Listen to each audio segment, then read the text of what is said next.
अध्याय 46। बाइजुएकिन का आत्मविश्वास।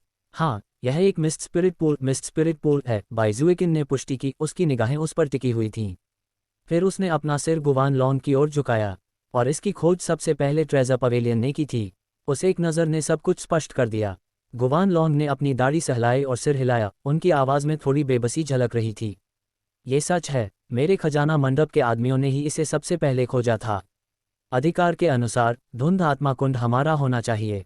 दुर्भाग्य से ये कुंड एजोर विंड सिटी और वाटर क्लाउड सिटी के ठीक चौराहे पर स्थित है। पहले तो हमने इस खोज को गुप्त रखने और लोगों को वहां गुप्त रूप से साधना के लिए भेजने की योजना बनाई थी। लेकिन जल्द ही वाटर क्लाउड सिटी के नगर प्रमुख को इसकी भनक लग गई। उनके आदमी तुरंत वहां पहुंच गए और तभी मुसीबत शुरू हुई। उनके मुंह से एक हल्की सी आह निकली। यहां तक कि खजाना मंडप का मुखिया भी परेशान दिख रहा था। चूंकि विवाद पहले ही इतना बढ़ चुका था कि इसमें वाटर क्लाउड सिटी के सिटी लॉर्ड का महल भी शामिल हो गया था, इसलिए गुवान लॉन्ग के पास बाइजुएकिन की मदद लेने के अलावा कोई विकल्प नहीं था।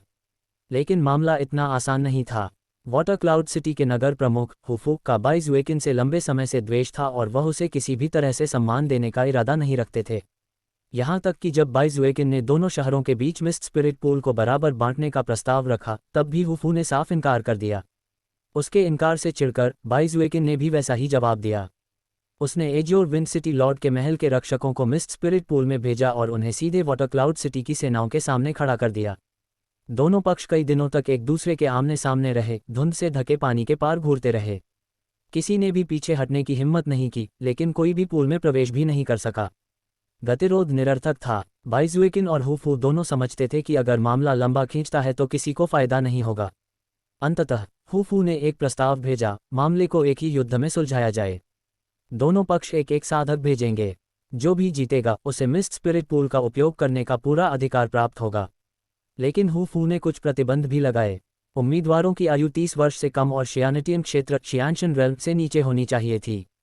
इससे ये सुनिश्चित हुआ कि टकराव बेकाबू होकर शहरों के बीच एक वास्तविक युद्ध में न बदल जाए। शर्तें उचित थीं, और हालांकि बाइजुएकिन हुफू को नापसंद करती थी, उसके पास मना करने का कोई कारण नहीं था। गुवान लॉन्ग भी सहमत हो गए। इतना समझाने के बाद गुवान लॉन्ग ने ली यून की ओर रुख किया और सारा मामला स्पष्ट कर दिया। गुवान लॉन्ग के बोलते ही बाइजुएकिन ने ली यून से सीधे कहा, ली यून, वाटर क्लाउड सिटी के नगर स्वामी का नाम हुफू है। मेरा उससे अपना निजी द्वेष है, विवरण मायने नहीं रखते। महत्वपूर्ण बात यह है कि मैं चाहती हूं कि तुम हुफू द्वारा भेजे गए साधक का सामना करो। तब तक ली यून को पहले ही अंदाजा हो चुका था कि मामला किस ओर जा रहा है। उसका दिमाग तेजी से घूमने लगा और वह स्थिति का आकलन करने लगा। और जैसे ही उसने इस बारे में सोचना शुरू किया, उसके कानों में एक जानी पहचानी यांत्रिक घंटी की आवाज़ गूंजी। योजक चिन्ह, योजक चिन्ह, योजक चिन्ह। डिंग। होस्ट ने क्वेस्ट शुरू कर दिया है। नगर स्वामी का मित्र, क्या आप क्वेस्ट स्वीकार करना चाहेंगे? क्वेस्ट स्तर डी। उद्देश्य, नगर स्वामी को मिस्ट स्पिरिट पूल सुरक्षित करने में सहायता करना। पुरस्कार, 7000 सोने के सिक्के, 2000 अनुभव अंक, EXP। उच्च श्रेणी का नश्वर rank blazing dragon fist, blazing dragon fist. योजक चिन्ह, योजक चिन्ह, योजक चिन्ह। क्या यह उच्च श्रेणी की नश्वर मुक्केबाजी तकनीक है? ली यून का दिल जोर से धड़क रहा था। उच्च श्रेणी की नश्वर रैंक की मुक्केबाजी तकनीक उसे इस खोज में खींचने के लिए काफ़ी थी। इस खोज को स्वीकार करो। ली यून ने तुरंत सहमति दे दी, उसकी आंखों में उत्साह की चमक थी। ली यून ने हल्की सी मुस्कान बिखेरी।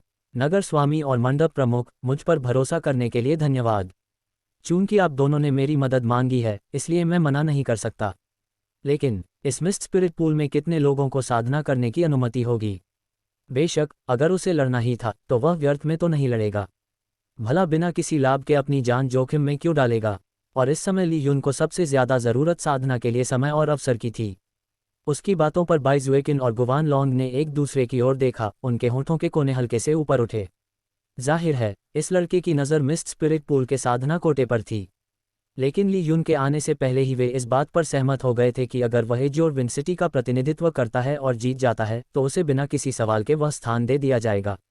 बाइजुएकिन ने मुस्कुराते हुए कहा, ली यून, यदि तुम विजय प्राप्त कर लेते हो तो तुम्हें स्वाभाविक रूप से मिस्ट स्पिरिट पूल में प्रवेश करने और साधना करने की अनुमति मिल जाएगी।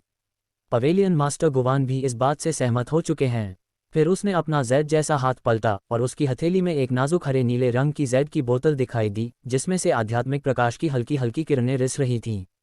और इसके अलावा, अगर तुम इसे स्वीकार करते हो तो तुम्हें यह भी मिलेगा, आध्यात्मिक द्रव की यह छोटी बोतल। Spirit liquid, spirit liquid. Li Yun की निगाहें तुरंत जैद की बोतल पर टिक गईं, उसका दिल तेजी से धड़कने लगा। जी हाँ, आध्यात्मिक द्रव, बाई जुएकिन ने सिर हिलाया। हालांकि यह थोड़ी मात्रा में ही है, लेकिन तुम्हारे स्तर के व्यक्ति के लिए यह एक अनमोल खजाना है। तो ली यून, क्या तुम मेरी मदद करोगे? ली यून सीधा खड़ा हुआ, उसकी आवाज़ दृढ़ थी। नगर प्रमुख के आदेश पर मैं पीछे कैसे हट सकता हूँ? और इसके अलावा यह एज और विंसिटी के सम्मान का भी सवाल है। मैं अपनी पूरी ताकत लगा दूंगा। अच्छा। बाई जुएकिन की आंखों में नरमी आ गई। अपनी पतली उंगली के एक झटके से जैद की बोतल हवा में उड़ती हुई ली यून के हाथ में धीरे से आ गिरी। यह आध्यात्मिक द्रव तुम्हारा है। युद्ध 4 दिन बाद होगा, लेकिन हमें समय पर मिस्ट स्पिरिट पूल पहुंचने के लिए 3 दिनों में निकलना होगा। इन 3 दिनों का सदुपयोग करो। मेरे नगर स्वामी के महल में रहो और अपनी शक्ति बढ़ाने के लिए इस आध्यात्मिक द्रव को परिष्कृत करो। इससे तुम शरीर को मजबूत करने के दूसरे स्तर में प्रवेश कर पाओगे। समय आने पर तुम्हें वाटर क्लाउड सिटी के उम्मीदवार को हराना होगा। ली यून ने सावधानी से जैद की बोतल पकड़ी, उसकी हथेलियां थोड़ी कांप रही थीं। यह कोई साधारण खजाना नहीं था, यह एक पवित्र तरल था। एज और विंड सिटी में ऐसी चीज सोने से भी नहीं खरीदी जा सकती थी। उसने इसके बारे में अफवाहें तो सुनी थीं, लेकिन कभी अपनी आंखों से नहीं देखी थी। ली परिवार के बड़े बुजुर्गों, यहाँ तक कि स्वयं मुखिया ने भी शायद कभी आध्यात्मिक द्रव से साधना नहीं की थी। आध्यात्मिक द्रव का निर्माण भूमिगत गहराई में पाए जाने वाले एक दुर्लभ अयस्क से शुद्ध आध्यात्मिक ऊर्जा निकालकर किया गया था। यह अयस्क स्वयं प्रत्यक्ष साधना के लिए अनुपयोगी था, लेकिन एक जटिल शोधन प्रक्रिया के माध्यम से इसके भीतर के सार को इस चमकते हुए द्रव में परिवर्तित किया जा सकता था। साधक इस आध्यात्मिक द्रव को पुनर्तः अवशोषित कर सकते थे, जिससे उनकी प्रगति में तीव्र गति आती थी। इसका मूल्य अकल्पनीय था। धन्यवाद, नगर स्वामी। ली यून ने दोनों हाथों से जैद की बोतल को जल्दी से अपनी स्टोरेज रिंग में रख दिया, उसकी आवाज़ में सच्ची कृतज्ञता झलक रही थी। कोई है? बाई जुएकिन की स्पष्ट आवाज़ दरवाजे की ओर गूंजी। यहाँ। बाई फुटियन तुरंत अंदर चले गए। युवा स्वामी ली यून को विश्राम करने के लिए ले जाओ, बाई जुएकिन ने शांत भाव से निर्देश दिया, हालांकि उनके लहजे में निर्विवाद अधिकार झलक रहा था। अगले 3 दिनों तक उनके एकांत साधना के दौरान किसी को भी उन्हें परेशान करने की अनुमति नहीं है। जी, नगर स्वामी। बाईफुटियन ने आदरपूर्वक झुककर अभिवादन किया और फिर मुस्कुराते हुए ली यून की ओर मुड़ा। युवा स्वामी ली यून, कृपया मेरे साथ आइए। धन्यवाद, कैप्टन बाय। ली यून ने विनम्रतापूर्वक हाथ जोड़कर अभिवादन किया और उनके पीछे पीछे स्वागत कक्ष से बाहर निकल गया। ली यून के चले जाने के बाद कमरे में कुछ पल के लिए सन्नाटा छा गया। गुवान लॉन्ग ने बाई जुएकिन के चेहरे के भावों को गौर से देखा। वह हल्की सी मुस्कुरा रही थी, उसकी भौहें तन गई थीं, और उसके पूरे हाव भाव में एक ऐसी सहजता थी जो उन्होंने उससे शायद ही कभी देखी थी। नगर स्वामी, आप तो बहुत प्रसन्न लग रही हैं, गुवान लॉन्ग ने हल्की सी हंसी के साथ कहा। क्या आपको सच में लगता है कि ली यून के जीतने की इतनी अधिक संभावना है? वह और बाई जुएकिन एक दूसरे को कई सालों से जानते थे, उनका रिश्ता इतना गहरा था कि वह एक नज़र में ही उनके मूड को समझ सकते थे। इस समय वह उनके शांत आत्मविश्वास को महसूस कर सकते थे। हाँ, बाई जुएकिन ने धीरे से सिर हिलाया, उसके होंठ हल्के से मुड़े। ली यून के जीतने की बहुत ज़्यादा संभावना है। ये सुनिश्चित करने के लिए कि वह लड़खड़ाए नहीं, मैंने उसे स्पिरिट लिक्विड की एक बोतल दी है ताकि वह इन 3 दिनों के दौरान अपनी ताकत और भी बढ़ा सके। उसकी आवाज़ शांत थी, लेकिन उसके शब्दों में गहराई थी, उसका दृढ़ विश्वास स्पष्ट था। ली यून वाकई होनहार है, गुवान लॉन्ग ने अपनी दाढ़ी सहलाते हुए स्वीकार किया।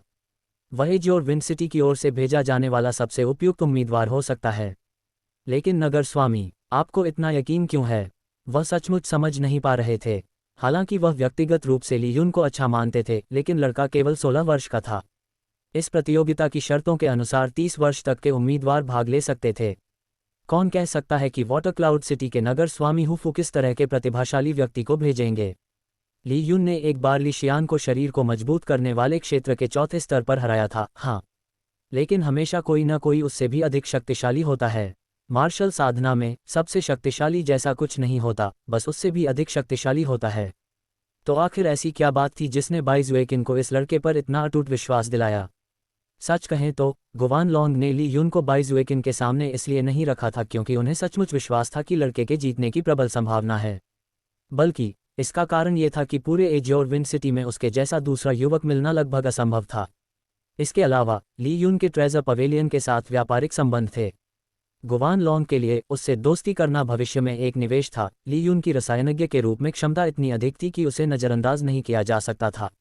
न अब बाई जुएकिन के व्यवहार को देखकर गुवान लॉन्ग को लगा कि वह ली यून पर कुछ ज़्यादा ही भरोसा दिखा रही हैं। उनके चेहरे पर संदेह की झलक देखकर बाई जुएकिन धीरे से मुस्कुराए, उनकी चमकदार आंखों में शरारत की एक झलक थी। गुवान, तुमने तो यही अनुमान लगाया होगा कि ली युन के इस कमरे में आते ही मैंने उसकी साधना का परीक्षण किया था, है ना? उन्होंने हल्की मुस्कान के साथ पूछा।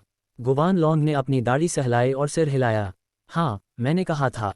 मैंने पहले ही कहा था कि उसकी ताकत बढ़ गई होगी, और मुझे पता था कि तुम उससे पूछताछ करने से खुद को रोक नहीं पाओगी। साफ है कि मैं सही था। तुमने अंदाज़ा लगा लिया था कि मैंने उससे पूछताछ की। बाई जुएकिन की मुस्कान और गहरी हो गई, उनकी निगाहें थोड़ी सिकुड़ गईं, लेकिन तुमने यह अंदाज़ा नहीं लगाया कि ली युन को वास्तव में पता चल गया था कि मैं उससे पूछताछ कर रही थी। उनकी आवाज़ भले ही सौम्य थी, लेकिन उनके शब्दों में गहराई थी। ली युन पर उनका भरोसा निराधार नहीं था। क्या? गुवान लॉन्ग का चेहरा जम गया, उनकी आंखों में अविश्वास झलक रहा था। नगर स्वामी, आपने अभी क्या कहा? तुम मजाक कर रही हो। उसने तुम्हें उसे टटोलते हुए देख लिया। यह असंभव है। यहाँ तक कि शियानिटियन स्तर के कई साधक भी इसे नहीं पहचान पाते। ली युन अभी उस स्तर के आसपास भी नहीं है। गुवान लॉन्ग की आवाज़ सदमे से भरी हुई थी। इसमें कोई आश्चर्य की बात नहीं थी। बाई जुएकिन की शक्ति न केवल अथाह थी, बल्कि उससे कहीं अधिक थी। यदि वह शारीरिक शक्ति के स्तर पर किसी की परीक्षा लेने का विकल्प चुनती, तो इस बात का किसी को पता चलने का कोई कारण नहीं था। विरोध करना तो दूर की बात है। यह विचार ही बेतुका प्रतीत होता था। लेकिन बाई जुएकिन की मुस्कान गायब हो गई। उसने अपनी पतली, कोमल उंगली से कुर्सी के आर्मरेस्ट पर हल्के से थपथपाया। उसका चेहरा गंभीर था। मैं मजाक नहीं कर रही, गुवान। मैंने उसके स्तर को परखने के लिए अपनी आत्मा की शक्ति, स्पिरिट सोल पावर का एक अंश छोड़ा था। लेकिन इससे पहले कि मैं उसे वापस ले पाती, वह अंश चकनाचूर हो गया। उसके द्वारा नष्ट कर दिया गया। वे शब्द हवा में गरज की तरह गूंज रहे थे। आत्मा की शक्ति का इस तरह उपयोग करने के लिए शियानिटियन क्षेत्र तक पहुंचना आवश्यक था। फिर भी ली युन ने न केवल उनके प्रयास को भांप लिया, बल्कि उसे नष्ट भी कर दिया। उस क्षण तो बाई जुएकिन भी चौंक गई थी। उनके चेहरे के भाव देखकर गुवान लॉन्ग तुरंत समझ गए कि वह सच कह रही हैं। यह कोई मजाक नहीं था। फू! गुवान लॉन्ग ने धीरे से एक लंबी सांस छोड़ी। उनकी आंखें नई तीव्रता के साथ सिकुड़ गईं। ये बच्चा वाकई असाधारण है, उन्होंने बुदबुदाते हुए कहा। उनकी निगाहों में आशा की एक चमक जगी। बाई जुएकिन की तरह वह भी 4 दिन बाद होने वाली लड़ाई का बेसब्री से इंतजार करने लगे। तभी बाहर कदमों की आहट सुनाई दी। बाईफुटियन एक बार फिर अंदर आए और झुककर प्रणाम किया। महाराज, युवा स्वामी ली युन का मामला सुलझ गया है। अच्छा, बाई जुएकिन ने सिर हिलाया। तुम्हें ली परिवार के पास एक और चक्कर लगाना होगा। उन्हें बता देना कि ली युन कुछ काम में मेरी मदद करने के लिए कुछ समय के लिए मेरे महल में रहेगा। इससे उन्हें उसकी सुरक्षा की चिंता नहीं होगी। जी। बाईफुटियन ने बिना किसी झिझक के आदेश स्वीकार कर लिया। उन्होंने बाई जुएकिन पर एक नज़र डाली, लेकिन समझदारी से कोई सवाल नहीं पूछा। झुककर उन्होंने मुड़कर तेजी से प्रस्थान किया। अध्याय 47 शरीर को मजबूत बनाने के क्षेत्र का दूसरा स्तर। ली परिवार का आंगन। कुलपति ली जिन्युन और वहां उपस्थित बुजुर्ग पूरी तरह से निश्चिंत नहीं रह सके थे।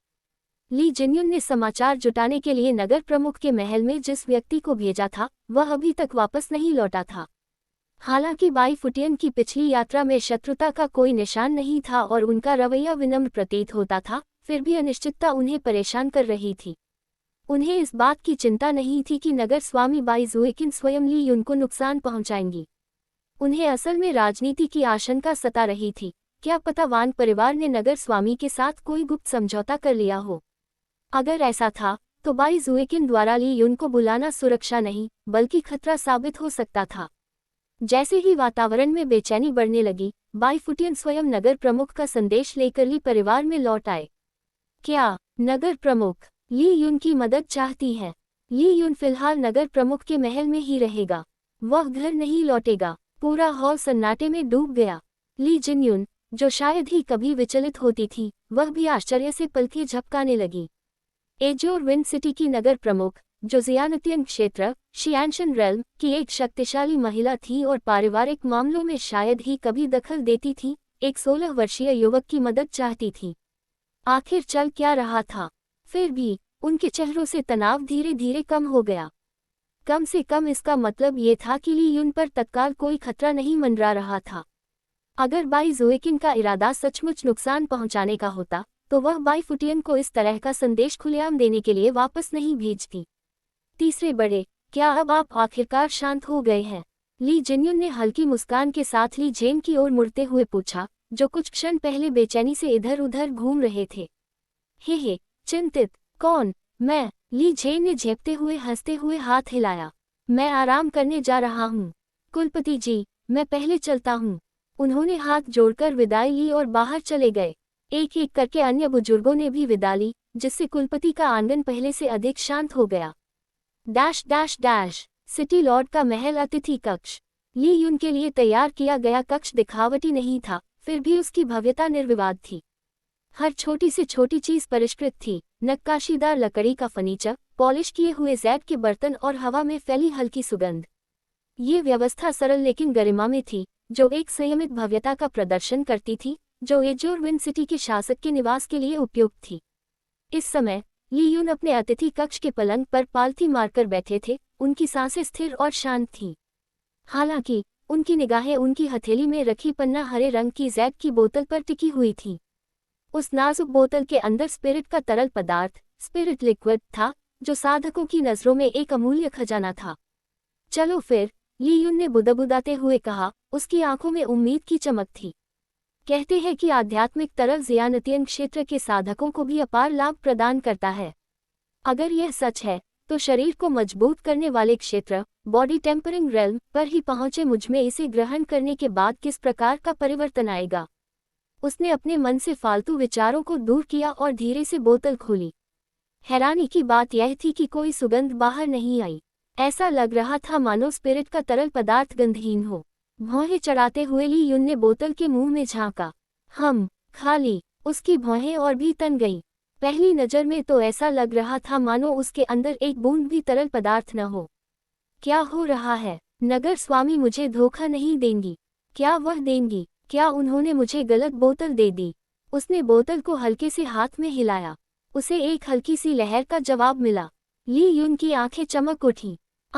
आखिरकार ये खाली नहीं है। वहाँ तरल पदार्थ था, लेकिन इतना कम कि पहली नज़र में स्पष्ट रूप से दिखाई नहीं दे रहा था। उसके अंदर कोई रंगीन अमृत नहीं था, बल्कि एक बूंद भर साफ, गाढ़ा तरल पदार्थ था, जो आंसू की बूंद से भी छोटा था। एक बूंद। ली यून का चेहरा थोड़ा अजीब हो गया। क्या नगर प्रमुख इतनी कंजूस है? उन्होंने इसे शराब की बोतल कहा था। उनकी निराशा स्पष्ट थी, लेकिन उन्होंने एक गहरी सांस लेकर उसे तुरंत दबा दिया। छोड़ो इसे, देखते हैं कि एक बूंद भी क्या कर सकती है। बोतल को होठों से लगाकर उसने उस आध्यात्मिक द्रव की बची हुई एक बूंद को निगल लिया। इसका परिणाम तुरंत ही प्राप्त हुआ। बूम! उसके शरीर में एक झुलसा देने वाली लहर दौड़ गई, मानो उसने सूर्य का एक टुकड़ा निगल लिया हो। उसके अंदरूनी अंग असहनीय गर्मी से जल रहे थे। उसका चेहरा लाल हो गया, मानो वह किसी धधकती भट्टी में कदम रख चुका हो। कितनी भयानक आध्यात्मिक शक्ति है! उसका दिमाग चकरा गया, लेकिन उसने हिचकिचाने की हिम्मत नहीं की। उसने तुरंत क्रिम्सन फ्लेम स्क्रिप्चर को प्रसारित कर दिया। आंतरिक ऊर्जा की लाल लपटें उसकी नसों में उमड़ पड़ी, जो आध्यात्मिक तरल की प्रचंड शक्ति के विरुद्ध संघर्ष कर रही थी। क्रिम्सन फ्लेम स्क्रिप्चर के 5वें स्तर पर होने के बावजूद भी यह ऊर्जा अभी भी बेकाबू है। उसने दांत भींचे और ध्यान केंद्रित किया, ऊर्जा को शांत करने की कोशिश की। उस द्रव की आध्यात्मिक शक्ति शीघ्र ही अवशोषित, परिष्कृत और शुद्ध आंतरिक ऊर्जा में परिवर्तित हो गई।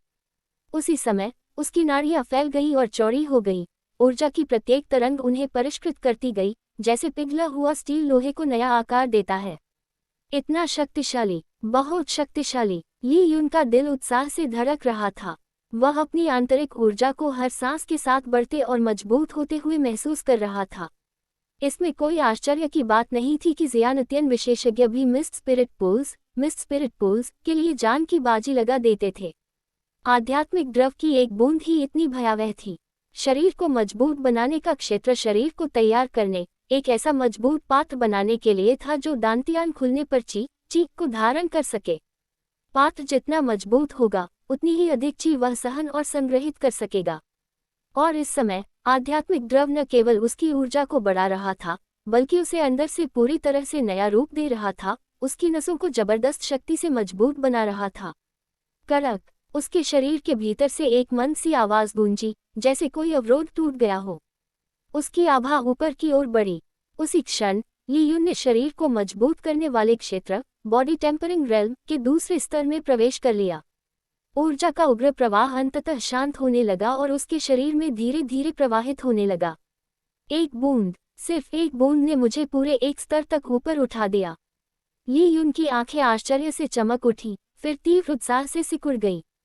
अगर एक बूंद ऐसा कर सकती है, तो जब मैं खुद मिस्ट स्पिरिट पूल में प्रवेश करूंगा तो क्या होगा? इस विचार मात्र से ही उसके रक्त में आशा की लहर दौड़ गई। ली युन को यह नहीं पता था कि यह एक बूंद वास्तव में एक विशाल मात्रा का सार थी। स्वयं नगर स्वामी ने ही उस द्रव को अत्यधिक शुद्ध करके उसमें से सभी अशुद्धियों को दूर किया था, जिससे यह एक शक्तिशाली बूंद तैयार हुई थी। इसका उद्देश्य ये सुनिश्चित करना था कि वह इसे आसानी से और बिना किसी अतिरिक्त प्रयास के परिष्कृत कर सके। अगर उन्होंने ऐसा नहीं किया होता, तो ली युन को उस द्रव को शुद्ध करने में कई दिन लग जाते। अगले कुछ दिनों तक ली युन चुपचाप अपने क्रिम्सन फ्लेम स्क्रिप्चर का अभ्यास करता रहा। देखते ही देखते 3 दिन पलक झपकते ही बीत गए। उस सुबह उनके दरवाजे पर दस्तक हुई। युवा स्वामी ली युन, नगर स्वामी के अंगरक्षकों के कप्तान बाई फुटियन की जानी पहचानी आवाज बाहर से सुनाई दी। बिस्तर पर पालथी मारकर बैठे ली युन ने अपनी आंखें खोली। पलक झपकते ही उसका शरीर हरकत में आया। वह कमरे के उस पार गया और दरवाजा खोला, जहां बाई फुटियन उसका इंतजार कर रहे थे। युवा स्वामी ली युन, नगर प्रमुख ने मुझे आपको सूचित करने के लिए कहा है। प्रस्थान का समय हो गया है, बाई फुटियन ने विनम्रतापूर्वक मुस्कुराते हुए कहा। मुझे कुछ भी तैयार करने की जरूरत नहीं है। नगर प्रमुख कहाँ है? ली युन ने शांत भाव से पूछा। उसकी आंखें स्थिर थीं। कृपया मेरे पीछे आइए। बाई फुटियन ने थोड़ा झुककर अभिवादन किया और फिर आगे चलने के लिए इशारा किया। जब वे नगर स्वामी के महल के प्रांगण में पहुंचे, तो वहां एक भव्य रथ पहले से ही प्रतीक्षा कर रहा था। वह रथ आध्यात्मिक प्रकाश से हल्का हल्का जगमगा रहा था और उसकी संरचना पर उत्कीर्ण मंत्रों से उसे और भी सुदृढ़ बनाया गया था। रथ के आगे 2 शानदार घोड़े खड़े थे, जिन्हें बादलों पर उड़ने वाले घोड़े, क्लाउड सोरिंग हॉर्सेस कहा जाता था। ये दृश्य देखकर ली युन एक पल के लिए रुका। एजोर विंड सिटी और वाटर क्लाउड सिटी के बीच की सीमा अभी भी बहुत दूर थी। ऐसी गाड़ी के बिना कुशल साधकों को भी मिस्ट स्पिरिट पूल तक पैदल पहुंचने में आधा महीना लग जाता। लेकिन क्लाउड सोआरिंग हॉर्स द्वारा खींची जाने वाली गाड़ी से यह यात्रा कुछ ही दिनों में पूरी हो सकती थी। ये आध्यात्मिक जीव असाधारण थे, अपनी गति और सहनशक्ति के लिए प्रसिद्ध थे और इनके लहराते बाल आकाश में तैरते बादलों की तरह झिलमिलाते थे। ये दुर्लभ खजाने थे, यहाँ तक कि एजोर विंड सिटी के नगर स्वामी के महल में भी इनकी संख्या बहुत कम थी। ली युन ने उन्हें देखते ही पहचान लिया। ली परिवार ने भी ऐसे 2 जानवर पाले थे, लेकिन उनका इस्तेमाल कभी रथ खींचने के लिए नहीं किया गया था। उसके लिए ये पहली बार था जब वह बादलों पर उड़ने वाले रथ की सवारी करने जा रहा था, और खुद पर काबू रखने के बावजूद उसके सीने में रोमांच की एक लहर दौड़ गई। युवा स्वामी ली युन, कृपया थोड़ी देर यहीं प्रतीक्षा करें। नगर प्रमुख और अन्य लोग जल्द ही आ जाएंगे, बाई फुटियन ने शिष्टता से कहा। ठीक है, ली युन ने सिर हिलाया। जब वे प्रतीक्षा कर रहे थे, तभी आंगन में कदमों की आहट गूंज उठी। एक भव्य मेहराब के पीछे से आकृतियां उभरने लगीं। स्वाभाविक रूप से ली युन की निगाहें उसी दिशा में मुड़ गईं। अध्याय 48, अभिमानी झांकताओ। कुछ ही देर बाद मेहराब के पीछे से कई लोग बाहर निकले। सबसे आगे नगर प्रमुख बाई जुएकिन थी। उनकी शांत लेकिन प्रभावशाली उपस्थिति ने तुरंत सबका ध्यान अपनी ओर खींच लिया। उनके बगल में खजाना मंडप के मंडप प्रमुख गुवान लॉन्ग चल रहे थे। उनके चेहरे के भाव हमेशा की तरह रहस्यमय थे। दोनों नेताओं के पीछे 3 युवा साधक चल रहे थे, जिनमें 2 पुरुष और 1 महिला शामिल थीं। ली युन ने उनमें से एक को तुरंत पहचान लिया, हान युन, जो नगर प्रमुख बाई जुएकिन का भतीजा था। हान युन के पिता बाई जुएकिन के छोटे भाई ने मून रिवर काउंटी की राजधानी मूनगेज सिटी के प्रभावशाली हान परिवार में शादी की थी। इसी कारण हान युन ने अपने पिता के बजाय अपनी मां का उपनाम अपनाया था। लेकिन ली युन हान युन की कहानी भी जानता था। जब वह लड़का ही था, तब हान युन का हान परिवार के एक वंशज से झगड़ा हो गया था। हालांकि हान युन की कोई गलती नहीं थी, फिर भी हान परिवार अपने मुख्य वंश को ही प्राथमिकता देता था। अपमानित महसूस करते हुए और अपने स्वाभिमान को न झुकाते हुए हान युन ने हान परिवार से सारे संबंध तोड़ लिए और उन्हें छोड़ दिया। तब से वह अपनी चाची बाई जुएकिन की देखरेख में रह रहा था और अब वह शरीर को मजबूत करने के क्षेत्र बॉडी टेम्परिंग रेल्म के तीसरे स्तर पर था। जहां तक अन्य 2 साधकों की बात है, ली युन ने उन्हें पहले कभी नहीं देखा था। कुछ ही देर में बाई जुएकिन, गुवान लॉन्ग और उनके साथी थोड़ी दूरी पर रुक गए। ली युन ने आगे बढ़कर आदरपूर्वक प्रणाम किया। नगर स्वामी, मंडप प्रमुख। बाई जुएकिन या गुवान लॉन्ग के कुछ कहने से पहले ही गुवान लॉन्ग के पीछे चल रही सफ़ेद वस्त्रधारी महिला ने ली युन पर अपनी निगाहें गड़ा दीं। उसके होंठों पर तिरस्कार का हल्का सा भाव झलक रहा था। पिताजी, क्या ये वही ली युन है जिसके बारे में आपने बात की थी, जिसे एजोर विंड सिटी का सबसे उत्कृष्ट युवा साधक कहा जाता है? उसने ठंडे स्वर में पूछा। उसके लहजे में गहरा संदेह झलक रहा था। ली युन ने पलकें झपकाईं। पिताजी, तो यह महिला गुवान लॉन्ग की बेटी थी, गुवान लिंग। लेकिन जिस बात ने उसे हैरान कर दिया वह थी उसकी खुली शत्रुता। उसे यकीन था कि वह उससे पहले कभी नहीं मिला था, फिर भी उसकी आंखों में जो भाव थे उनसे साफ था कि उसने पहले ही उसके बारे में राय बना ली थी और उसे कमतर पाया था। अरे वाह, मैंने तुम्हें नाराज तो नहीं किया, ली यून ने मन ही मन थोड़ी सी हंसी के साथ सोचा, हालांकि उसकी आंखें शांत रहीं। जी हाँ, गुवान लॉन्ग ने सिर हिलाते हुए कहा। उनकी निगाहें अपनी बेटी की ओर मुड़ी, उनके स्वर में एक सूक्ष्म गंभीरता थी। ये ली परिवार का ली यून है, जो ली परिवार के तीसरे बड़े ली जेन का सीधा पोता है। गुवान लिंग, उसे कम मत समझना। जब वह केवल अस्थि मज्जा शुद्धिकरण क्षेत्र मैरो क्लेंजिंग रेल्म के शिखर पर था, तब उसने तलवार हॉल स्वॉर्ड हॉल के ली शियान को हराया था, जो शरीर को मजबूत करने के क्षेत्र के चौथे स्तर का प्रतिभाशाली व्यक्ति था।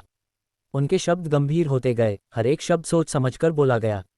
अब ली यून ने शरीर को मजबूत करने के दूसरे स्तर में प्रवेश कर लिया है। उसकी शक्ति निस्संदेह 5वें स्तर के साधकों के बराबर है। ये बात याद रखना, गुवान लिंग। ये स्पष्ट था कि गुवान लॉन्ग ने अपनी बेटी के लहजे में तिरस्कार को भांप लिया था और वे इसे किसी बड़ी मुसीबत में बदलने से पहले ही शांत करना चाहते थे। ली यून एक ऐसा व्यक्ति था जिसे पवेलियन मास्टर अपने दुश्मन के रूप में नहीं देखना चाहते थे, और अपनी खुद की बेटी के हाथों तो बिल्कुल नहीं। हाँ, चाचा जी, आप कह रहे हैं कि इस ली यून ने अस्थि मज्जा शुद्धिकरण के शिखर पर होते हुए तलवार हॉल के ली शियान को हरा दिया, और वह ली शियान अभी भी ली परिवार का शिष्य है। मुझे लगता है कि शायद ली शियान ने जानबूझकर उसे जीतने दिया होगा। वह आवाज़ पूरी तरह से उपहास से भरी हुई थी। बोलने वाला एक लंबा चौड़े कंधों वाला युवक था जिसके नैन नक्श तीखे थे। उसने ली यून पर एक तिरछी नज़र डाली, उसकी आंखें अवमानना और उकसावे से भरी थीं। उसका नाम झांग ताओ था। उसकी बात सुनकर गुवान लॉन्ग की भौहें तन गईं। उनका चेहरा थोड़ा ठंडा हो गया। उन्हें इस उद्दंड युवक से कोई लगाव नहीं था। ली यून के शांत संयम की तुलना में इस युवक का अहंकार सचमुच परेशान करने वाला था। लेकिन गुवान लॉन्ग ने अपनी जुबान पर काबू रखा। ये झांग ताओ उनकी बेटी गुवान लिंग के साथ आया था। वह पर्पल मून अकेडमी का छात्र था, एक ऐसा संस्थान जो मून रिवर काउंटी में तलवार हॉल के बाद दूसरा सबसे बड़ा माना जाता था। हालांकि सच तो ये था कि दोनों शक्तियों के बीच का अंतर बहुत बड़ा था। गुवान लॉन्ग बिना सोचे समझे उसका अपमान नहीं कर सकते थे। भतीजे, गुवान लॉन्ग ने नपे तुले लहजे में कहा, पर्पल मून अकेडमी में मुझे यकीन है कि तुम कई बेहतरीन प्रतिभा वाले साधकों से मिले होगे। अकेडमी में तुम्हारा प्रवेश ही यह साबित करता है कि तुम सचमुच असाधारण हो। लेकिन तुम्हें एक बात याद रखनी चाहिए, कभी भी दूसरों को इतनी आसानी से कम मत समझो। चाचा जी, आपने मुझे गलत समझा, झांग ताओ ने मुस्कुराते हुए सहजता से जवाब दिया। मेरा मतलब किसी को कम आंकना नहीं है। लेकिन ये दावा करना कि इस लड़के क्या नाम था, ली यून ने अस्थि मज्जा शुद्धिकरण क्षेत्र में रहते हुए तलवार हॉल के चौथे स्तर के शरीर मजबूत करने वाले साधक को हरा दिया। मुझे बस इस पर विश्वास करना मुश्किल लगता है। मुझे तो बस ये चिंता है चाचा जी कि कहीं आप इसके झांसे में न आ गए हों। उसकी मुस्कान और चौड़ी हो गई और उसका लहजा और अधिक अहंकारी हो गया। क्यों न इसकी जगह मैं एजोर विंड सिटी का प्रतिनिधित्व करूं? मेरे साथ कम से कम आपके पास जीतने का एक वास्तविक मौका होगा। अन्यथा इस जैसी पिछड़ी जगह से शालीनता के अलावा और क्या निकल सकता है? सच कहूं तो अगर बहन गुवान लिंग के लिए न होता तो मैं इस देहाती इलाके में कभी कदम भी नहीं रखता। यहाँ की हवा बासी है, लोग संकीर्ण सोच वाले हैं और इन तथाकथित प्रतिभाओं पर तो एक नज़र डालना भी समय की बर्बादी है। इतना कहकर झांग ताओ मुड़ा और उसने अपनी आवाज़ को धीमा करते हुए गुवान लिंग से स्पष्ट रूप से चापलूसी भरे अंदाज में बात की। झांग ताओ की बातें सुनकर गुवान लिंग के चेहरे का रूखापन गायब हो गया। उसके होंठ हल्के से मुड़े और उसने सिर हिलाया। पिताजी, मैं सहमत हूँ। झांग ताओ को लड़ने देना बेहतर होगा। वह आमतौर पर अपना सारा समय साधना में ही बिताता है। इस बार वह केवल मेरे सम्मान की खातिर यहाँ आया है। गुवान लिंग के लहजे में एक ऐसा आत्मविश्वास था मानो उसकी बात से ही मामला सुलझ जाना चाहिए था। उसी क्षण ली यून के दिमाग में सारी कड़ियाँ जुड़ गईं। अब वह गुवान लिंग और झांग ताओ की शत्रुता की जड़ को समझ गया था। गुवान लिंग ने निश्चित रूप से अपने पिता से मिस्ट स्पिरिट पूल की खोज के बारे में सुना होगा। ये जानते हुए कि इसके उपयोग के अधिकारों के लिए वाटर क्लाउड सिटी के खिलाफ युद्ध लड़ना होगा, वह पर्पल मून अकेडमी गई और झांग ताओ को अपने साथ ले आई, एक ऐसा व्यक्ति जिस पर वह भरोसा करती थी और जिसे वह आगे बढ़ते देखना चाहती थी। लेकिन जब वह लौटी तो उसे पता चला कि फैसला पहले ही लिया जा चुका था। एजोर विंड सिटी का प्रतिनिधि झांग ताओ नहीं, बल्कि वह खुद ली यून था। इसलिए उससे मिलने से पहले ही गुवान लिंग ने तय कर लिया था कि वह उसे नापसंद करती है। ली यून ने स्थिति का तुरंत अंदाजा लगा लिया। पूरी संभावना थी कि गुवान लिंग को खुद मिस्ट स्पिरिट पूल में एक स्थान दिया जाता, और अगर यह झांग ताओ आगामी लड़ाई में एजोर विंड सिटी का प्रतिनिधित्व करता और पूल के अधिकार जीत जाता तो वह भी निश्चित रूप से अपने लिए एक स्थान सुरक्षित कर लेता। लेकिन अब वह स्थान जिसे झांग ताओ स्पष्ट रूप से अपना मान रहा था, उसकी जगह ली यून को सौंप दिया गया था। कोई आश्चर्य नहीं कि वह गुस्से से उबल रहा था। ये शत्रुता, ये ताने, ये खुला उपहास, सब कुछ अब समझ में आ रहा था। Purple moon academy hollow mist city में स्थित थी। मून रिवर काउंटी के भीतर 4 महान अकादमियां थीं। उनमें से 2 बैटल ड्रैगन अकेडमी और 4 लीफ अकेडमी काउंटी के मुख्य शहर मून गेज सिटी में थीं। अन्य 2 प्रमुख शहरों में स्थित थीं और purple moon academy hollow mist city में पूरी भव्यता से खड़ी थी। हालांकि हॉलो मिस्ट सिटी कोई काउंटी सीट नहीं थी, फिर भी यह एक विशाल, हलचल भरा महानगर था, जिसकी तुलना एजोर विन सिटी जैसी छोटी जगह से बिल्कुल नहीं की जा सकती थी। झांग ताओ, जो ऐसे बड़े शहर में पला बड़ा और प्रशिक्षित हुआ था, स्वाभाविक रूप से गर्व और अहंकार से भरा हुआ था। उसकी आंखों में एजोर विन सिटी के तथाकथित बड़े परिवार भी देहाती थे, और ली यून जैसा युवक कुएं के मेंढक के अलावा कुछ नहीं। ली यून ने अपनी आंखें सिकोड़कर उसे देखा। ये लड़का निश्चित रूप से इस बात से गुस्से में था कि जो युद्ध योग्यता वह अपने लिए मान रहा था, वह ली यून के हाथों में आ गई थी। लेकिन गंभीरता से, क्या ये निर्णय स्वयं नगर स्वामी ने नहीं लिया था? क्या गुवान लॉन्ग भी इसका हिस्सा नहीं थे? फिर झांग ताओ इसका दोष उस पर कैसे मर सकता था? ली यून के सीने में झुंझलाहट की एक हल्की सी लहर उठी, लेकिन उसने उसे दबा दिया और कुछ नहीं कहा। यह क्या है? झांग ताओ अचानक नाटक करते हुए जोर से चिल्लाया। तुम्हारी यह मजाल कि तुम मुझे उन आंखों से घूर रहे हो। हाँ, क्या तुम्हें मेरी बात पर यकीन नहीं है? ये तो बहुत ही मज़ेदार है, कुछ ज़्यादा ही मज़ेदार। वह ली यून को और अधिक भड़काने की कोशिश करते हुए बड़ा चढ़ाकर अपने शब्द चिल्लाया। बाई जुएकिन की भौहें तन गईं। उनकी निगाहें एक से अधिक बार गुवान लॉन्ग की ओर घूमीं। अगर इस बदतमीज लड़के को गुवान लॉन्ग की बेटी यहाँ नहीं लाई होती, तो वह बिना किसी झिझक के उसे यहाँ से चले जाने को कह देती। आखिरकार एजोर विन सिटी के प्रतिनिधि के रूप में ली यून का चयन उन्होंने और गुवान लॉन्ग ने मिलकर किया था। झांग ताओ द्वारा खुलेआम ली यून का उपहास उड़ाना एक तरह से नगर स्वामी के रूप में उनके अधिकार पर थूकने जैसा था। फिर भी वह चुप रहीं। झांग ताओ गुवान लॉन्ग का मेहमान था, उसे अनुशासित करना गुवान लॉन्ग का काम था, उनका नहीं। शरीर मजबूत करने के क्षेत्र के 5वें स्तर का एक साधारण साधक उनके व्यक्तिगत रूप से अपनी गरिमा को कम करने के लायक नहीं था। तभी ली यून के चेहरे पर आखिरकार एक मुस्कान आ गई। उसकी आवाज़ हवा में गूंज उठी, शांत होते हुए भी तलवार की तरह तीखी। नगर स्वामी बाई, उन्होंने कहा, मुझे ऐसा लग रहा है जैसे आसपास कोई कुत्ता लगातार भौंक रहा है। उसकी गंध से तो यही लगता है कि वह कोई आवारा कुत्ता है, एकदम गंदा सा। वे शब्द किसी थप्पड़ की तरह गूंज उठे। बाई जुएकिन के होठों पर एक हल्की सी मुस्कान आ गई, लेकिन उन्होंने कोई टिप्पणी नहीं की। गुवान लॉन्ग के चेहरे पर भी एक सूक्ष्म मुस्कान उभर आई। केवल गुवान लिंग के चेहरे पर ही तीव्र क्रोध के भाव आ गए थे। उसे ऐसा लग रहा था मानो ली यून के शब्द सीधे उसी पर लक्षित थे, जबकि सच्चाई ये थी कि हर कोई अच्छी तरह जानता था कि वह किसे कुत्ता कह रहा था। अध्याय 49, डॉग ताओ। तुमने क्या कहा? झेंग ताओ आखिरकार गुस्से से भड़क उठा, ठीक वैसे ही जैसे उम्मीद थी। उसकी आवाज़ तीव्र क्रोध से भरी हुई थी। तुमने अभी मुझसे क्या कहा? वह फिर से चिल्लाया, जैसे कोई उत्तेजित कुत्ता भौंकता है। ली यून ने अपना सिर झुकाया, उसकी आंखों में बनावटी मासूमियत झलक रही थी। आह झेंग ताओ, तुम अचानक इतने उत्तेजित क्यों हो गए हो? क्या ऐसा हो सकता है कि तुम मान रहे हो कि यहाँ का कुत्ता तुम हो, वही बदबूदार कुत्ता? तुम? झेंग ताओ की उंगली कांप रही थी जब उसने ली यून की ओर इशारा किया। उसकी आंखों में क्रोध और अविश्वास का भाव मिश्रित था। उसे विश्वास नहीं हो रहा था कि शरीर को मजबूत करने के दूसरे स्तर पर मौजूद एक तथाकथित पिछड़े इलाके का लड़का उसे इतनी खुलेआम अपमानित करने की हिम्मत कर सकता है। तुम से क्या मतलब है? ली यून ने ताना मारते हुए आधा कदम आगे बढ़ाया। अगर तुम कुत्ते नहीं हो तो इतनी हिंसक प्रतिक्रिया क्यों दे रहे हो? चारों ओर देखो, बाकी सब शांत हैं, फिर भी तुम ऐसे भौंक रहे हो जैसे तुम्हारी पूंछ पर किसी ने पैर रख दिया हो। बस करो। गुवान लिंग की चिंतित आवाज बीच में ही गूंज उठी। शर्म से उसका चेहरा सख्त हो गया था। ली यून, ये हद से ज्यादा हो रहा है।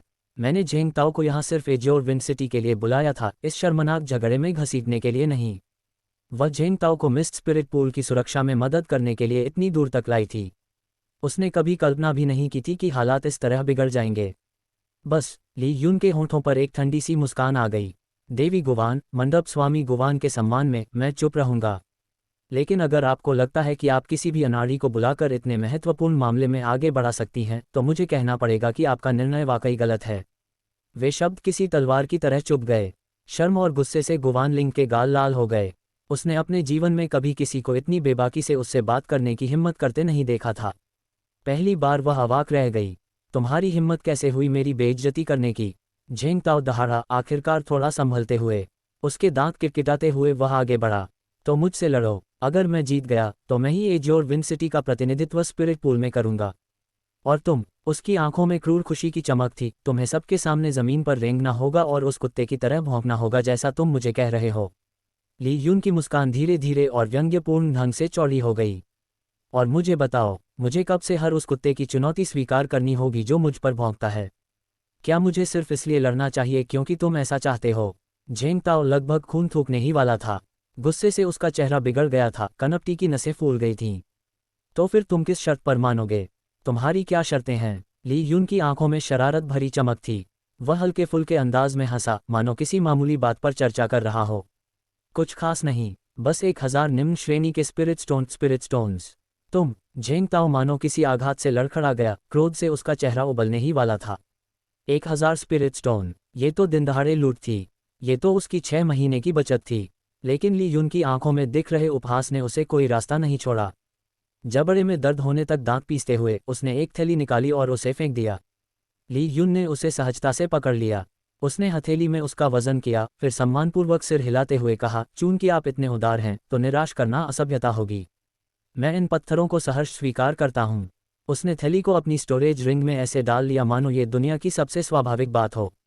झेंग ताओ की छाती जोर जोर से धड़क रही थी, उसका चेहरा पीला पड़ गया था। इस समय उसे सचमुच लग रहा था कि अगर वह ली यून के पास एक और सांस भी रुका तो उसे खून की उल्टी हो जाएगी। आओ। ली यून के होंठों पर एक सहज मुस्कान आ गई। मैं तुम्हें शुरुआती कुछ कदम उठाने की भी छूट दूंगा। उन शब्दों पर पछतावा मत करना। झेंग ताओ गुर्राया, उसकी आंखों में क्रूरता झलक रही थी। उसने मन ही मन तय कर लिया था कि आज वह ली यून को अपाहिज कर देगा। पर्पल मून अकेडमी का शिष्य और एक बड़े शहर का प्रतिभाशाली छात्र होने के नाते उसे विश्वास नहीं था कि नगर स्वामी बाइज़ुएकिन या पवेलियन मास्टर गुवान लॉन्ग उसे इसके लिए दंडित करने की हिम्मत करेंगे। अपनी तलवार निकालते हुए झेंग ताओ ने अपनी मध्य श्रेणी की नश्वर स्तर मीडियम ग्रेड मॉर्टल रैंक की साधना तकनीक को 7वें स्तर तक पहुंचाया। उसकी तलवार एक विषैले सर्प की तरह निकली और एक अजीब कोण से रेंगते हुए सीधे ली यून के गले पर प्रहार किया।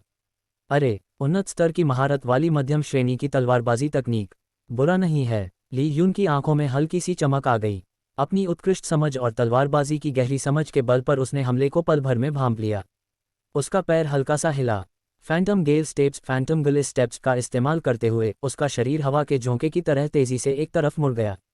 सर्प के आकार की वह तलवार हवा के सिवा कुछ नहीं काट पाए। इससे पहले कि झेंग ताओ संभल पाता, ली यून का पैर तेजी से बाहर निकला और सीधे उसकी पसलियों पर जा लगा।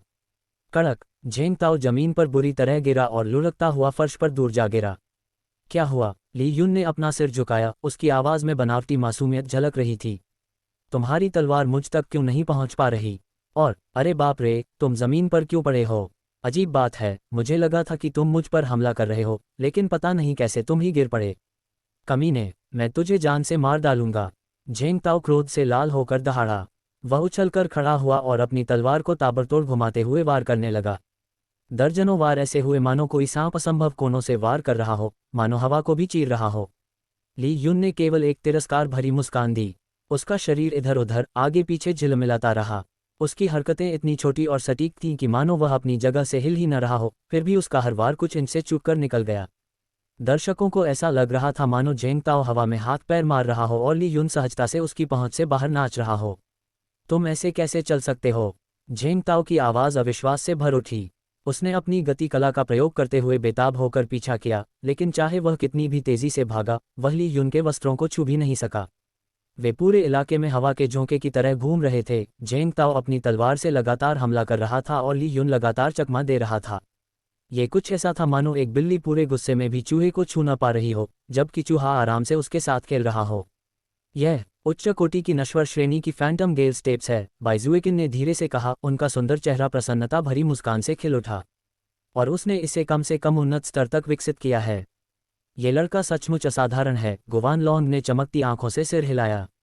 यह अभी से एक पूर्ण विकसित रसायनज्ञ एल्केमिस्ट बनने की क्षमता रखता है, फिर भी इसकी युद्ध कला में कोई कमी नहीं है।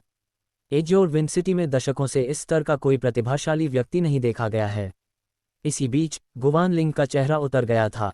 वह झेंग ताओ को यहाँ इसलिए लाई थी ताकि वह स्पिरिट पूल में नगर स्वामी का प्रतिनिधित्व करे, लेकिन अब उसे इतनी आसानी से अपमानित होते देख, ली यून को छूने तक में असमर्थ देखकर उसके दिल में पछतावा गहरा गया था।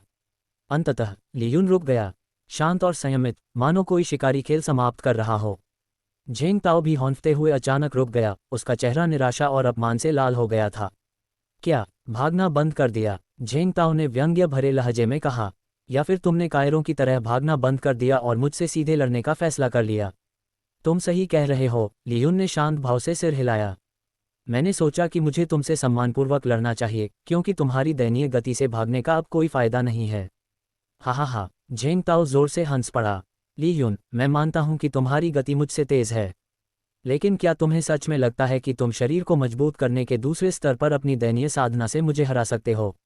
देखते हैं। ली यून की मुस्कान और चौड़ी हो गई और वह इतनी तेजी से आगे बढ़ा कि उनकी पिछली बातचीत उसके सामने धीमी लगने लगी।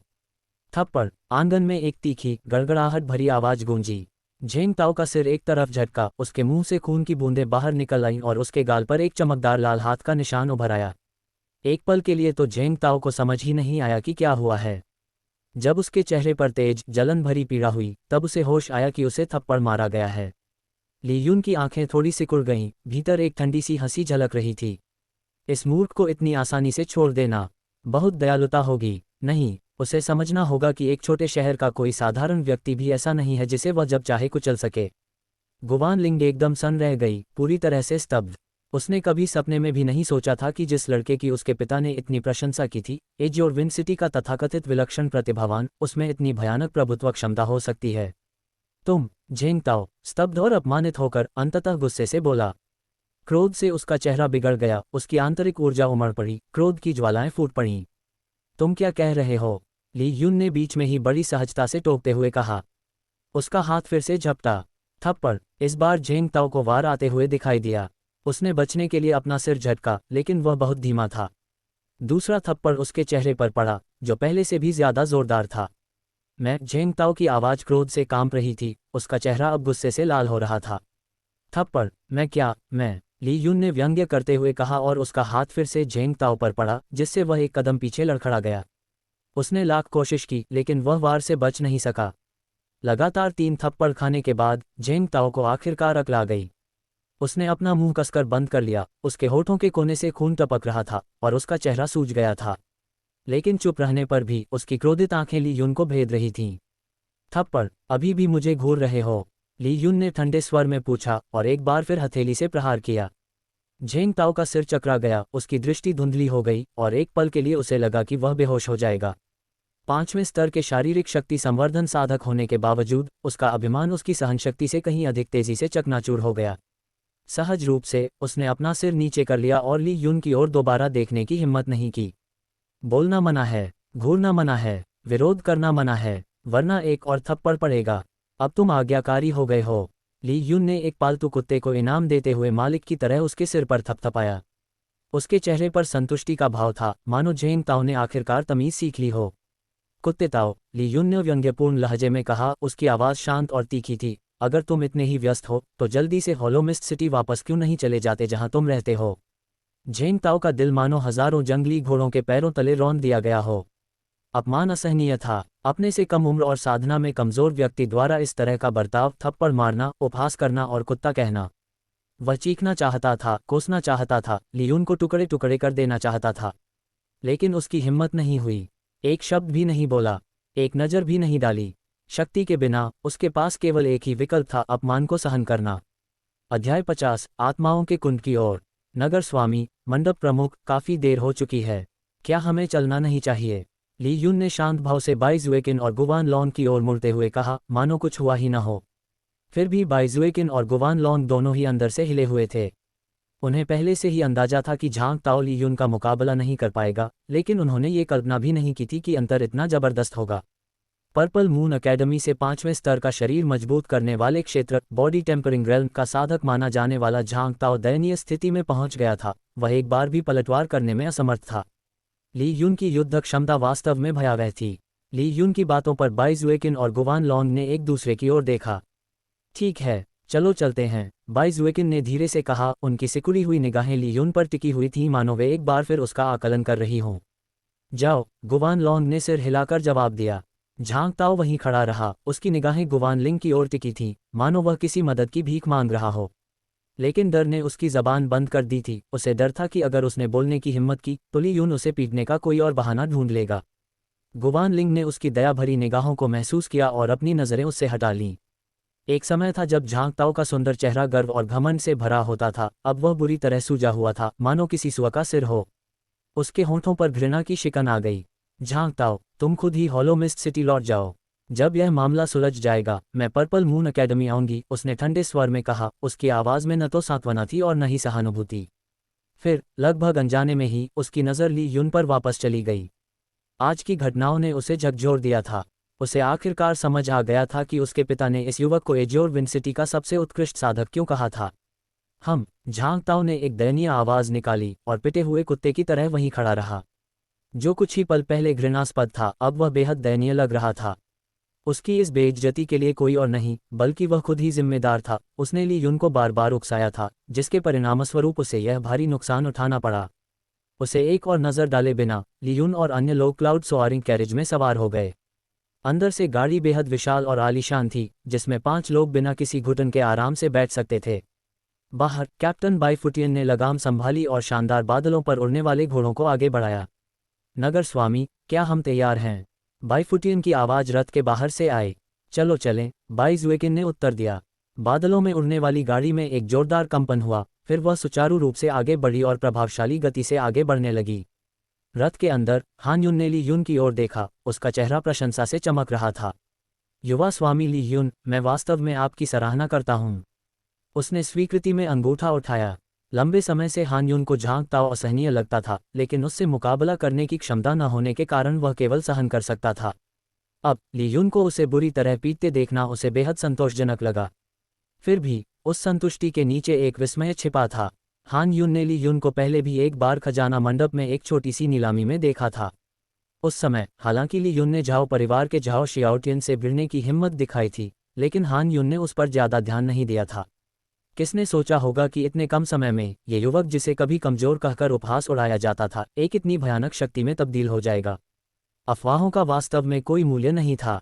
भाई हान बहुत ही विनम्र हैं, मुझे ली युन ही कहिए, ली युन ने लापरवाही से हाथ हिलाते हुए कहा। ठीक है, तो भाई ली ही ठीक है, काफ़ी आसान है। हान युन मुस्कुराया, उसका लहजा उसके व्यक्तित्व की तरह ही खुला था। कुछ समय बीतने के बाद बादलों पर उड़ने वाली गाड़ी एज्योर विंसिटी के क्षेत्र से बाहर निकल गई। शहर की गलियों से गुजरते समय इसकी गति संयमित रही थी, लेकिन जैसे ही इसने द्वार पार करके खुले रास्तों पर प्रवेश किया, इसकी रफ्तार अचानक बढ़ गई। इसे खींचने वाले दिव्य पशु, राजसी बादल उड़ान वाले घोड़े, बिजली की लकीरों की तरह तेजी से आगे बढ़े। उनके खुर हवा में ऐसे पड़ रहे थे मानो वे स्वयं बादलों पर सवार हों। अत्यधिक गति के बावजूद गाड़ी का भीतरी भाग आश्चर्यजनक रूप से स्थिर रहा। वह न के बराबर हिल रहा था। अगर बाहर तेज हवाएं न चल रही होती तो शायद कोई भूल ही जाता कि वे इतनी तेज गति से आगे बढ़ रहे हैं। वूश, बाहर का नज़ारा धुंधला सा हो गया। कस्बे, नदियां और जंगल के विशाल क्षेत्र पलक झपकते ही पीछे छूट गए। महज एक दिन में रथ ली युन और अन्य लोगों को एज्योर विंसिटी के पूरे क्षेत्र को पार कराते हुए वाटर क्लाउड सिटी के साथ इसकी उत्तरी सीमा तक ले गया। यह इलाका आमतौर पर सुनसान और विरल आबादी वाला था, लेकिन अब यहाँ भारी चहल पहल मची हुई थी। बंज मैदानों में कच्चे लेकिन मजबूत शिविर बन गए थे और शक्तिशाली साधक हर जगह तैनात दिखाई दे रहे थे। उनकी आभा हवा में फैली हुई थी। सबसे बड़े तंबू जैसे हॉल में काले कवच पहने एक गार्ड तेजी से आगे बढ़ा और बाहर आकर रुक गया। उसने मुट्ठी बांधकर झुकते हुए कहा, रिपोर्ट करो। अंदर से संक्षिप्त उत्तर आया, प्रवेश करो। पहरेदार अंदर आया और लगभग 40 वर्ष के एक व्यक्ति के सामने झुक गया, जिसने सुनहरे रंग का चोला पहना हुआ था जिस पर धुंध और ज्वालाओं के घुमावदार पैटर्न बने हुए थे। उसकी उपस्थिति गंभीर और दबंग थी और उसकी आंखों में ठंडे अधिकार की चमक थी। नगर स्वामी, एज्योर विंसिटी से प्रतिनिधिमंडल आ गया है। ये व्यक्ति हुफू था, जो वाटर क्लाउड सिटी का नगर प्रमुख था। वह एक दिन पहले ही शिविर में पहुंचा था। ओह, हुफू के होठों पर एक धूर्त, खतरनाक मुस्कान उभर आई। उसकी आंखें सिकुड़ गईं, भीतर एक तीखी रोशनी चमक उठी। चलो चलते हैं, उसने व्यंग्य भरे लहजे में कहा और खड़ा हो गया। चलो, हम स्वयं एज्योर विंसिटी की बाई जुएकिन का स्वागत करते हैं। जिस तरह से उसने उनका नाम लिया उसमें जहर भरा था। उनकी दुश्मनी किसी से छिपी नहीं थी। बाहर बादलों पर उड़ने वाली गाड़ी धीरे धीरे धीमी होती गई, फिर पूरी तरह से रुक गई। बाई जुएकिन, गुवान लॉन्ग, ली युन और अन्य लोग नीचे उतरे। उनके चारों ओर अनंत तक फैला हुआ वीरान इलाका था, फिर भी वह स्थान साधकों की उपस्थिति से गुलजार था। ली युन की निगाहें शिविर पर घूम गईं और वह चुपचाप दृश्य को आत्मसात करने लगा। एज्योर विंसिटी से इतनी दूर आने का यह उसका पहला अनुभव था। उसकी पैनी नज़र ने तुरंत आगे से आ रहे एक समूह को देख लिया। बाइजुएकिन ने भी ये देखा, उनकी आंखें थोड़ी सिकुड़ गईं, उनका चेहरा शांत था लेकिन सावधानी से भरा हुआ था। ली ह्यून, उनकी आवाज़ ध्वनि संचरण वॉइस ट्रांसमिशन के माध्यम से उसके कानों तक पहुंची, वह आदमी हुफू है। ली ह्यून ने उनकी निगाहों का पीछा किया। पास आती हुई आकृति शक्ति से भरपूर थी, उसका हर कदम अधिकारपूर्ण लग रहा था। बाइजुएकिन की तरह हुफू भी जियानतियन क्षेत्र शियानशन रेल्म का एक शक्तिशाली साधक था, एक ऐसा योद्धा जिसकी उपस्थिति ही वातावरण पर दबाव डालती थी। हा हा हा हा, हुफू के पहुंचने से पहले ही उसकी जोरदार हंसी मैदानों में गरज की तरह गूंज उठी। बाइजुएकिन, तो तुम आ ही गईं, उसने उपहास भरे स्वर में कहा। पलक झपकते ही उसकी आकृति ने दूरी कम कर दी और अगले ही पल हुफू उनके सामने खड़ा था, उसकी मुस्कान बेहद तीखी थी।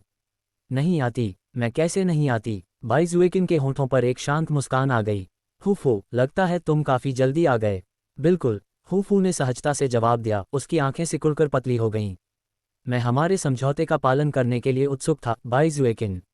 बोलते समय उसकी निगाहें उनके बगल में खड़े समूह गुवान लॉन्ग, गुवान लिंग, हान यून और ली यून पर घूम गईं। उसकी निगाहें एक पल के लिए ही उन पर टिकीं, तीक्ष्ण और सटीक, जैसे कोई शिकारी अपने शिकार का आकलन कर रहा हो। बताओ, बाइजुएकिन, हुफू ने एक शरारती मुस्कान के साथ कहा, तुमने एजोर विंड सिटी का प्रतिनिधित्व करने के लिए किसे चुना है? निश्चित रूप से इन कुछ लोगों को नहीं। ये लोग उस भूमिका के लिए बिल्कुल उपयुक्त नहीं लगते। उसके लहजे में खुला उपहास था। कहीं ऐसा तो नहीं कि तुम्हारे पास लोग खत्म हो गए हैं और तुम बचे खुचे लोगों से काम चला रही हो? हुफू गुवान लॉन को अच्छी तरह पहचानता था, जो इस प्रतियोगिता की सीमा से बहुत परे थे। उसने हान यून को भी तुरंत खारिज कर दिया। प्रतिभाशाली होने के बावजूद वह अभी भी शरीर मजबूत करने वाले क्षेत्र के केवल तीसरे स्तर पर था, जो शहर के प्रतिनिधि के रूप में सेवा करने के लिए बहुत कमजोर था। फिर उसकी नज़र ली यून पर पड़ी। बहुत छोटा, हद से ज्यादा छोटा, 16, ज्यादा से ज्यादा 17 वर्ष। उसकी आभा उसे शारीरिक शक्ति के दूसरे स्तर पर रखती थी। भले ही बाइजुएकिन पागल हो गई होती, वह एजोर विंड सिटी की प्रतिष्ठा को एक ऐसे लड़के के हाथों दांव पर नहीं लगाती जो अभी अभी बचपन से बाहर निकला था, जिसके बाद केवल एक ही विकल्प बचा था। हुफू की निगाहें गुवान लिंग पर टिक गईं और इस बार वे वहीं ठहर गईं। जी हाँ, यही लड़की सबसे उपयुक्त उम्मीदवार है। उसकी साधना चौथे स्तर की थी और हुफू को पता चल गया था कि उसकी नींव अधिक स्थिर और मजबूत थी। फिर भी हुफू सतर्क था। केवल स्तर ही जीत का निर्धारण नहीं करता, वास्तविक युद्ध शक्ति तकनीकों और समझ पर भी निर्भर करती है।